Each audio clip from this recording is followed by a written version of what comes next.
தமிழக வெற்றி கழகத்தினுடைய தலைவர் விஜய் அவர்கள் டிவிகேக்கும் டிஎம்கேக்கும் தான் போட்டியேன்னாரு. அப்ப புரியல, இப்ப புரியுது. கொள்ளையடிக்கிறதுல டிவிகேக்கும் டிஎம்கேக்கும் போட்டி. ஒரு டெண்டரு 3 மணி நேரத்துல போட்டு 3 மணி நேரத்துல க்ளோஸ் பண்ணிடுறாங்க. ஆனந்த் அவர்களுடைய அமைச்சர் ஆனந்த் அவர்களுடைய துறையில. அதே போல பெண்களுக்கு எதிரான வன்முறைகள் தொடர்ந்து கொண்டே இருக்கிறது.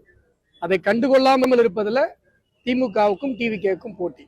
கோயம்புத்தூர்ல 10 வயது பெண் குழந்தை கற்பழிக்கப்பட்டு கொல்லப்பட்டிருக்கிறாங்க. குற்றவாளிகள் தண்டிக்கப்பட வேண்டும் என்று பெற்றோர்கள் சடலத்தை வாங்காமல் போராடி கொண்டிருக்கிறாங்க. அதற்கு முன்பாக நீங்க 4 நாளைக்கு முன்னாடி பார்த்திருப்பீங்க, ஒரு பெண்ணை நடு ரோட்ல ஒரு கல்லை கொண்டு ஒரு பையன் அடிச்சே காயப்படுத்துறான். இந்த பொண்ணு என்ன நிலைமையில இருக்குன்னு தெரியல. குற்றவாளிகளுக்கு காவல்துறையின் மீது எந்த விதமான பயமும் இல்லை. உடனடியாக நாங்கள் ஆட்சி அமைத்த உடனே போதைப் பொருள் கட்டுப்படுத்தப்படும் என்று சொன்னாங்க. நீங்க கேட்கலாம், என்ன சார் ஆட்சி அமைச்சு 1 வாரம் தான் ஆகுது, இதெல்லாம் போர்க்கால அடிப்படையில் செய்ய வேண்டிய விஷயம். நீங்க பண்ருட்டில இப்பயும் கஞ்சா கிடைச்சிட்டு தான் இருக்கு.